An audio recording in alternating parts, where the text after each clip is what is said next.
Beautiful love. It's 5th of August 2023 and welcome to the incredible Pride in Plymouth.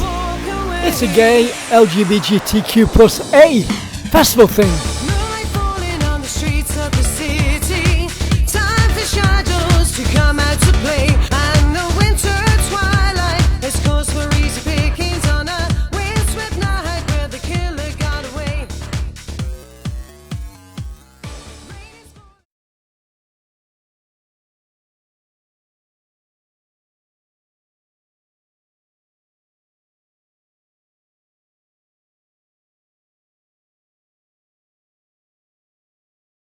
Community Trust. He's a legend, and you won't mind me saying this. He looks after the LGBTQ plus community archive, Dr. Alan Butler. And he's even got a pint in his hands. So I'm going to give you a microphone. We've got a microphone here for you. There you go. All right, and for your first number... Yes, my first... Hello everybody, can you hear me at the back? I forgot I was following Luke, so I've brought a little visual aid with me, which is a little leaflet of interesting things in the archive, and my glamorous assistant Adam is going to hand them out to people, but I've got 100, so if some of you are leaving, go now before we give you a leaflet, okay? So just go to waste. So normally I'd have a bottle of water when I speak, but I couldn't find a bottle of water, so I've got a can of ale. It's Pride, isn't it? What the hell? So, happy Pride, everybody! Welcome to Pride. Welcome to the alternative stage. I'm on the alternative stage, so that's kind of fun. So, some of you might have heard me before. If so, I'm really sorry, because I've got no new material, because I'm an archivist and it's all about history, and you can't change history, can you? So, let me just tell you a little bit. I do have a PhD in Plymouth's queer history, which yeah, thank you, big round of applause. Not for me, but for queer history in Plymouth. Let's hear it for queer history in Plymouth. So basically, 12 years ago, we were approached by the museum, who are now the Box, who kind of went, we haven't got great stories in our archives about being LGBTQ plus in Plymouth. They're just, there's people who've been arrested for cruising, there are people who have been put in a mental asylum. It's not great positive stories. And I was involved in a Pride organisation at the time. I wasn't actually out, so it was a bit of a stupid idea, really. A friend of mine was the chair and said, come and be the secretary. And I'm like, but I'm not out. And he went, don't worry, no one ever comes anyway. No one will notice. So I'm like, wicked, I'll do that. So we did that for a bit. But we were approached by the museum, and it's kind of like, you must have some real stories. You must have some proper stories about being LGBT in the city. And it's like, well, we've got some old people, and they've got some really interesting thing to say, but the stuff that goes in archives is photos and letters and diaries and things. Well, if you were queer in Plymouth in the 50s and the 60s, you didn't take many photos in the gay bars. You didn't have the technology, and you just didn't do it. You didn't write letters, you didn't keep diaries. So, it's easy for you to say. Easy for me. Did I stand on something? No, that wasn't your fault. That's fine. Don't worry. That's fine. That's good. That's okay. Carry on. Good. That's not. As you were, Dr. As you were. That's not the academic police coming together. No. All censorship. You didn't swear either. No. That's cool. So that's where we began. So what we then did is spent a year and £45,000 that the National Lottery Heritage Fund gave us, thank you very much, to collect a load of stories, to begin an archive and to put an exhibition on in the museum. And I just thought that's what happened, but it didn't. It didn't much. And it certainly didn't happen in Plymouth. So I spent an awful lot of time, me as a sort of not quite out gay man, going, go on, tell us your story. And people going, oh, I haven't got anything interesting to tell you. And then they tell you this story about like the bravest life you'd ever lived in the face of adversity. And it's like, oh, that's really good. Can I record that? So we basically built this archive, and randomly now, Plymouth is known throughout the UK. It's not known in Plymouth, because I don't know if anybody Plymouthian in here? Anybody actually Plymouthian? Lovely. I am actually Plymouthian as well. You would never guess because my accent is imperceptible. No one can tell that I am from Plymouth, but I know I'm from Plymouth. If you're from Plymouth, the chances are you're kind of like, yeah, Plymouth's all right, but, you know, okay. And, you know, Argyle's all right, but they don't really win much. And then if they do, we get a bit confused and we're like, they keep winning. You know, it's like today, they're like, well, they've got up a league, weird. We don't know what to do about that. So we're kind of, in Plymouth, we kind of hide our light under a bushel, and then we kind of bury the bushel and don't talk about it. So I was trying to talk to people about their brave queer lives, and they were kind of going, well, I didn't do anything very interesting. I just stood up to Section 28. It's like, you've lived this amazing life. So these people kind of inspired me, and they made me brave. And they made me kind of feel like, do you know what? I've got to try and be as brave as you are, and I've got to own who I am, and I've got to be part of this community, because we're a really interesting community. We don't all live on a street together, do we? You know, most communities, they live on a street. If we all lived on a queer Sesame Street together, it would be fabulous, wouldn't it? And we'd have a lovely time, and there'd be lots of rainbows, and it would be great. But, you know, we don't do that, because actually, we're as different as we are the same. And, you know, lots of other factors like how much money we've got, where we went to school, you know, where's the local, can we get a GP appointment? All of that becomes much more important than the fact that we're queer, in whatever way we're queer. But actually, we still live in a society, we still live in a world where people, if I say heteronormative and cisgender, do you know what I'm talking about? People kind of meet you and they go, oh yeah. I recently started another job in a different environment, and I was talking to somebody, and I'm 2 weeks in, and the guy I said something about my partner, Mark, and the guy went, oh, are you gay? And I'm like, yes, I am. And I'm thinking, did you miss a whole load of signals, and the fact I'm, you know, probably the campus man alive? No. So he's like, you should have said something. And weirdly, I found myself apologising to him, going, oh, sorry, I should have said something.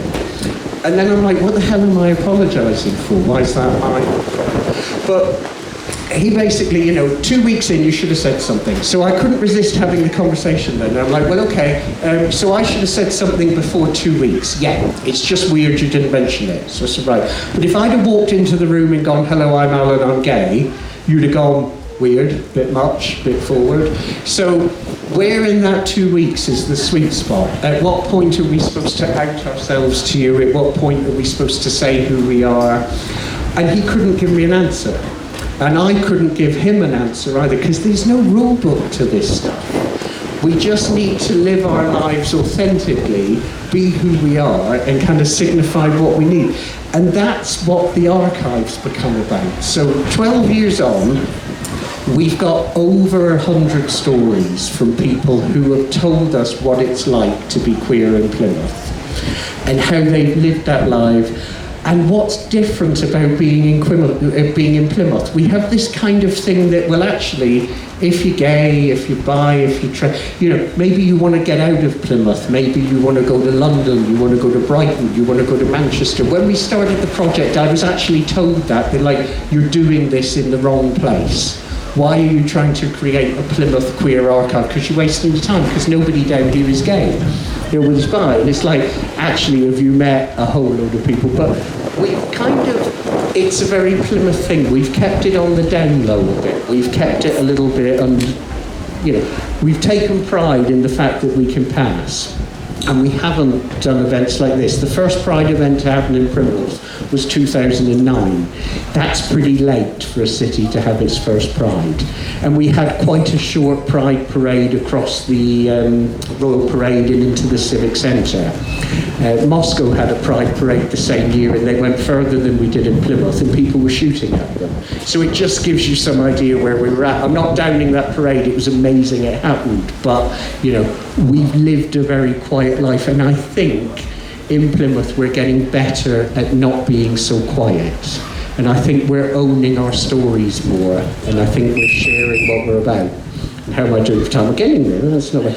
The only other thing I wanted to mention before I had, Paul's warned me already. He's like, Butler, you've got 30 minutes. No, I've been around you. Been around again. Yeah. So we'll do a few questions. You've got plenty of time, actually. You've got 15 minutes for you to so post some questions if you want to. 5 minutes for two things. So I am from, obviously we've confused the issue a bit this year. There are two organisations. There's Plymouth Pride, who have put on this wonderful event. There's Pride in Plymouth Community Trust, who used to put on this event up until last year. And this year we've decided we really want to concentrate on the archive. We really want to concentrate on communities. We really want to work with people where they live. And we're talking a lot about Pride 365 and the fact that we think you've got to be proud of who you are every day. It's amazing to have a day like this. Every day should be Pride Day, but they're not quite. And some of us still find ourselves in the local corner shop going, oh, I'm not going to mention something about who I am, or I'm not going to challenge that person on the bus because I feel a bit awkward about it. Pride 365 is about being who we are every day. And a couple of aspects of that we do is we do third-party reporting with the police, so we can take stories. We're all about taking people's stories and owning people's stories and making them part of history. So sometimes we take people's stories back to the police and say, look, you need to do something about this area, you need to do something about this place. The other thing that we're really passionate about is we work with asylum seekers in the city. So Plymouth is a dispersal city.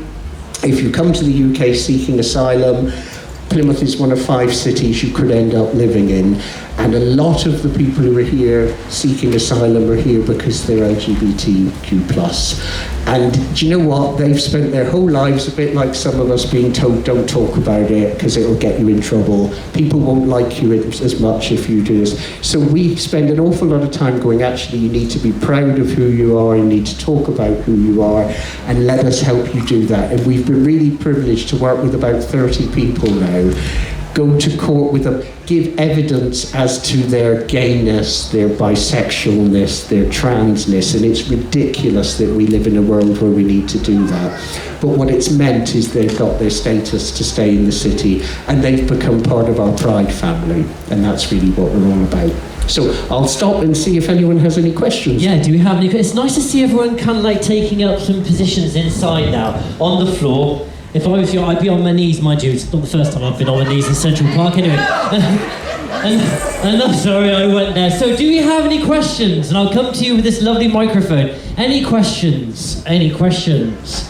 Okay, I'll ask one. What do you think the future looks like with regards to being queer in Plymouth? I think it's quite bright. I think do you agree? Yeah, I think we've got to a point. We're at, do you know what? I think, I'm not using my leaflet at all, sorry Adam. If anyone would like a leaflet, they're going to be collectible and you might want to put them into an archive yourself at some point. So come and see Adam at the end. I think we're at a really exciting stroke, dangerous point in time. So I do a lot of work in schools. And sometimes when I go into schools, the kids in the schools are like, shut up, Butler, nobody cares anymore, why are you banging on about this thing? You know, we all watch Heartstopper, we're down with it, it's cool. Do you know? And that's amazing, and I absolutely stand by that. Sometimes though, you know, it's not quite as easy in the Burger King that you work in or whatever. So we're at this real crucial time. We're also using a lot more words to talk about who we are. So, you know, people still say it today, gay pride. Well, actually, no, it's not gay pride, it's LGBTQ+ pride. It's for a whole load of other people. We've got a lot more words that we use to define our gender identity, our sexualities, who we love. The truth of the matter is there's probably as many sexualities and gender identities as there are people, because we're all pretty unique, and that's great. But we need to push against this sort of heteronormative cisgender world and go, well, actually, other people are queer, get over it, that kind of thing. So we're at this point where there's lots more words, and that's helping an awful lot of people talk about who they are. But at the same time, there are people, certainly in Plymouth, going, oh, do you know what, you lost me at IA plus. I don't understand what that is. So we're at a really delicate point, I think, where we've got to keep pushing forward, because what we really want as a pride organisation is to kind of put ourselves out of business, really. I think most charities do, you know, charities that are looking at, you know, global warming, want global warming to stop. As a pride organisation, we want it to be a non-issue. We always want to be able to have a party, we always want to be able to celebrate who we are, but we actually want people to go, do you know what, I'm not very interested in the fact that you date a man. That's fine, why should I care? And I think that's kind of a crucial point that we're at, where we need things like this and to stand together as a community to keep pushing that forward. I think that's become a very long answer to a very short question. Paul's over there. We have a question. We also have a question. And Lua, by the way, has found a bar that has the punch in it. Oh, brilliant. It comes very highly recommended, doesn't it? Yeah, it's got nutmeg in it, it's great. What can go wrong with nutmeg? Ask away, Lua. I'm delighted to hear that there's an archive. I've volunteered at the box before, and this is the first time hearing about it.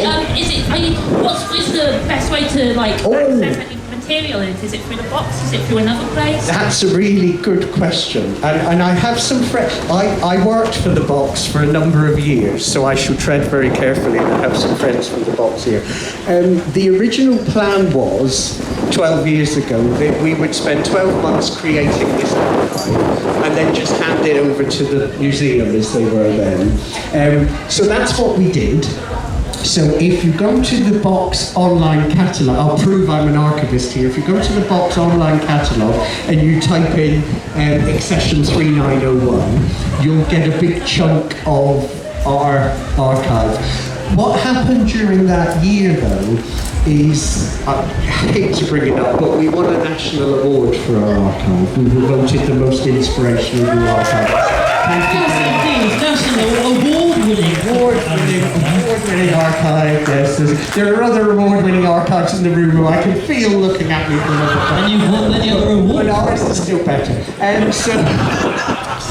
So by the end of the 12 months, we were like, no disrespect to the box, they're amazing, but we're like, it's not enough to just hand this over and go cheers then and carry on with our life, because by that point, a whole load of people in the community are like, I'm interested in this, and actually I know some people that I want to interview and add their stories to the archive. So we've got a community archive that sits alongside the archive in the box. So I call it a hybrid archive, which I think I made up, and no other hybrid archive exists in the world.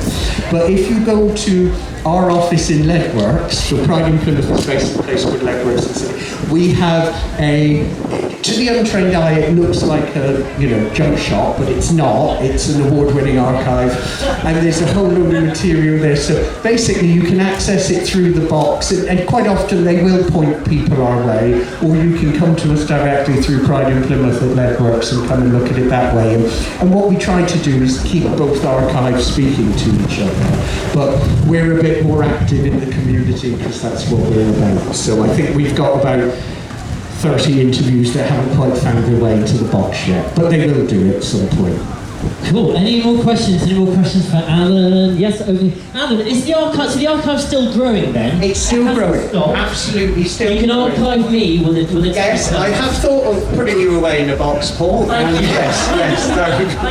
What's your name? It's Karina. Karina. Far away, Karina. My question is, what is the most poignant story that you've been told when you've been interviewing people? Oh, that's a question and a half. That's a good question.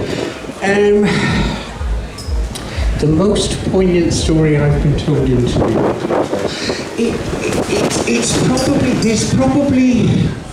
it's kind of all of the stories, but there are a few.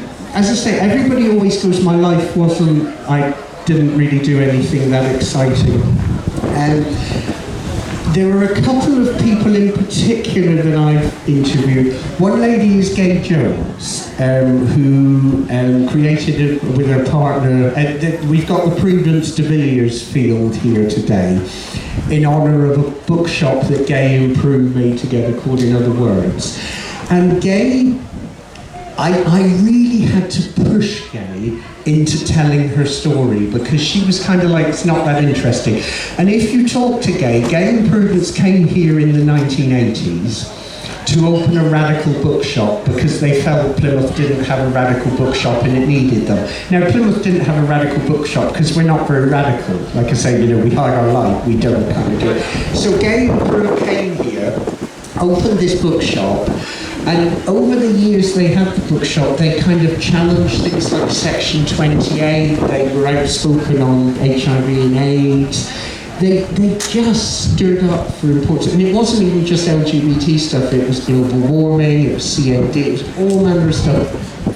So then you meet this, I was going to call her a little old lady, and actually if she was here, she'd kick my head in for saying that. So you meet this slightly more mature lady who kind of goes, oh, got nothing to take, and then just sort of goes, oh yeah, we did that. Or when people protested outside the shop, so we stood up against them and we got people to, and then someone put a brick through the window, so we stood up against, and she's almost got no idea how amazing she's been.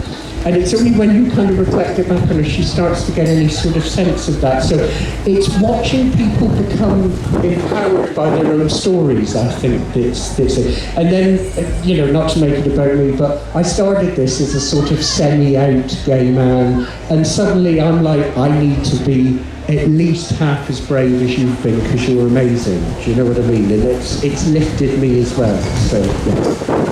Lovely question, lovely answer. Are there any more questions for Alan Butler?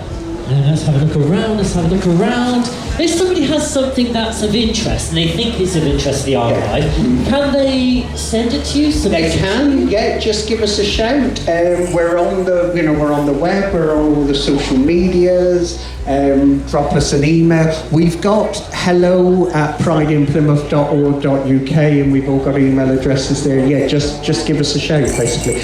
And actually, the whole point that we still are an independent queer archive is we will take some stuff that perhaps a more traditional archive, no offence to the box, but maybe the box would go, oh, that's not the sort of thing we take. Whereas actually we get people going, this badge is incredibly important because, and let me tell you the story that's attached to this badge or whatever. There's a queer archive in London that's just taken in a double bed because the two lesbians that had slept in it for the last 40 years explained how important it was to their lives. So, the thing about a queer archive is we can do things very differently. So if you've got something really random, let us know, and chances are we'll take it off your hands. Lovely, now I know what to do with my own pants. Right.